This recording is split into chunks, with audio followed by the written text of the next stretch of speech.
Oh no, I don't want to like start off saying, hey, I'm Whitlyjane. There's so much resistance right now. Yeah, it's so like I am nervous because all I can think about is like how I'm coming across, how I look, what I look like, what I'm gonna sound like, having it perfect. Do you know what I mean?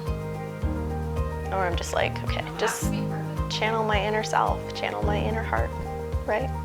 That's gotta go on. Getting really emotional right now. I don't know why. I feel like I'm gonna cry. Don't put this in here. Oh my God. Like this, okay, hold on.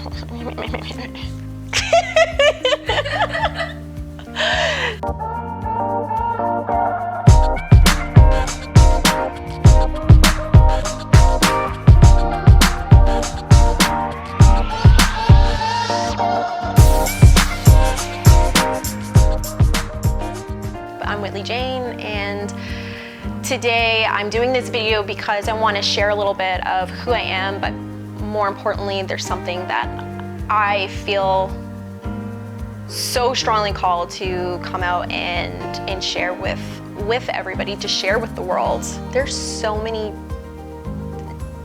much that's happened though, that it honestly feels like, where do I start? Where do I begin with that?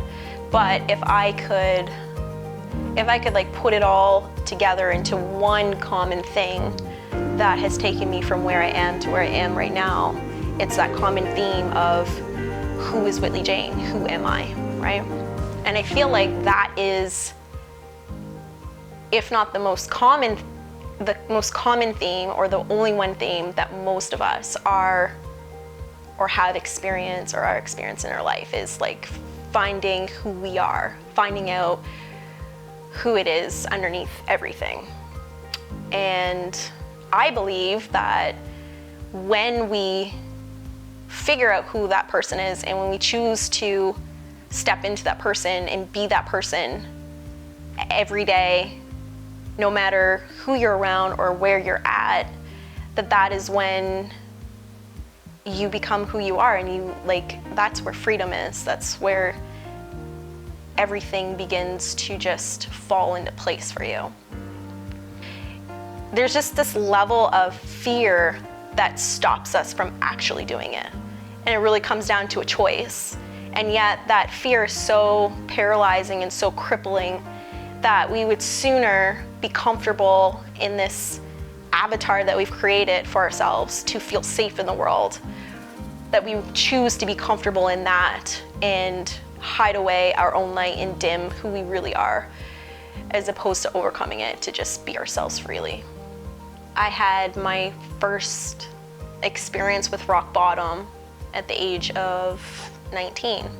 There was this strong feeling, and I can't quite describe it because at the time I didn't really believe in God, I didn't believe in the universe. I was very skeptical over any of it. But I just remember having this really like strong feeling inside of myself that this isn't the end and that everything was going to be okay. And it was just this really strong feeling of a fight to keep going. And because of that, I got myself out of that situation. I left my abuser. I moved back home. I put myself through college. And really that's when my journey began. As I dove into that world of personal development, I became more aware of like, there's something more out there. Like there's so much more to life, and there's like this energy that's beyond this physical world. I was studying successful people so much because I wanted to know what was the key to success. I wanted to be successful, and so I wanted to really understand them.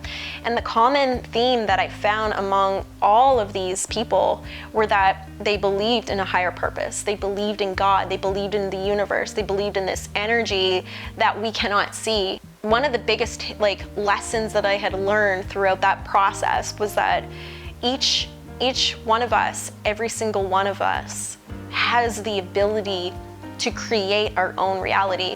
The more that I learned about this, I felt like the more I shifted from being in this heavy masculine energy and really stepping into what I call now is like my feminine energy and tapping into my own intuition, tapping into my own inner guidance, I began to connect with myself more. I began to connect with nature more. I began to connect with myself through meditation. As I did more of this and I, kind of tuned myself out from all the outside noise and became more still, became more present,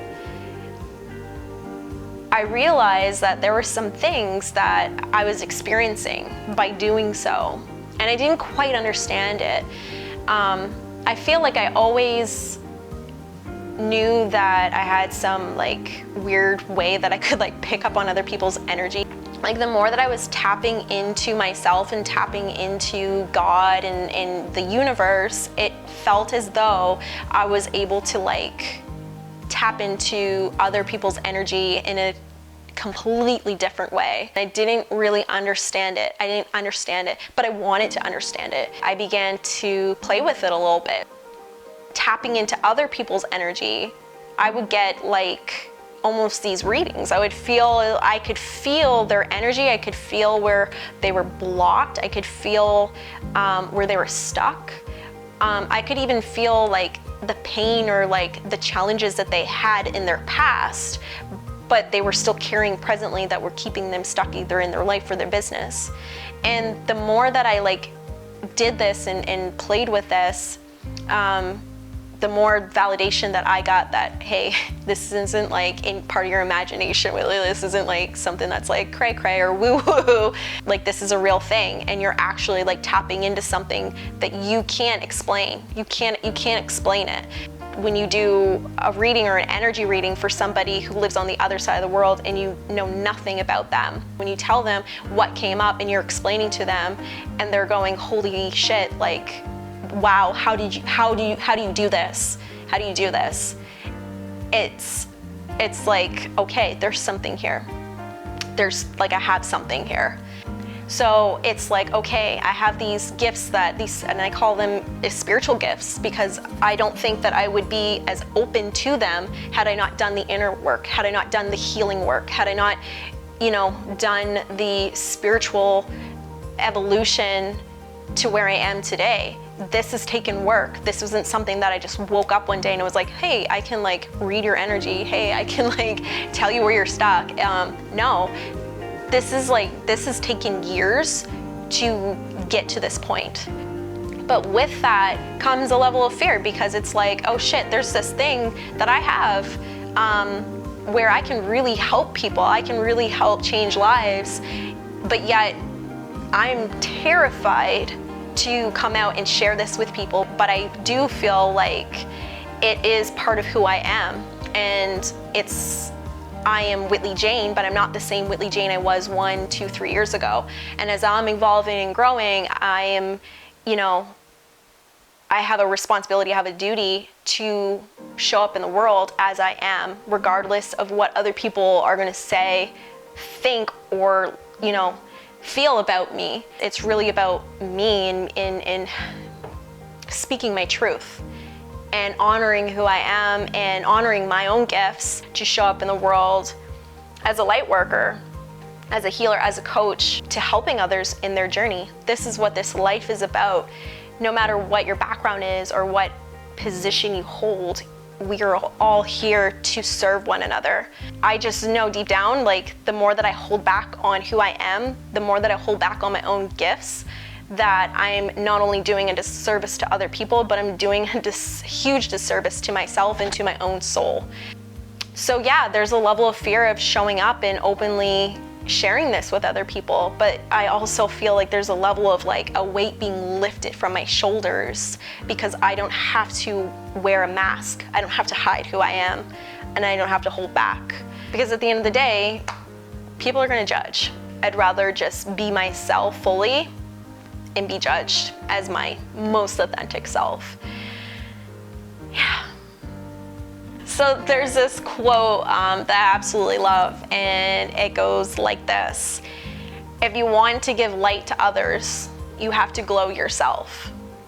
And it's so powerful because so many of us are not showing up in the world as our most real, raw, authentic selves.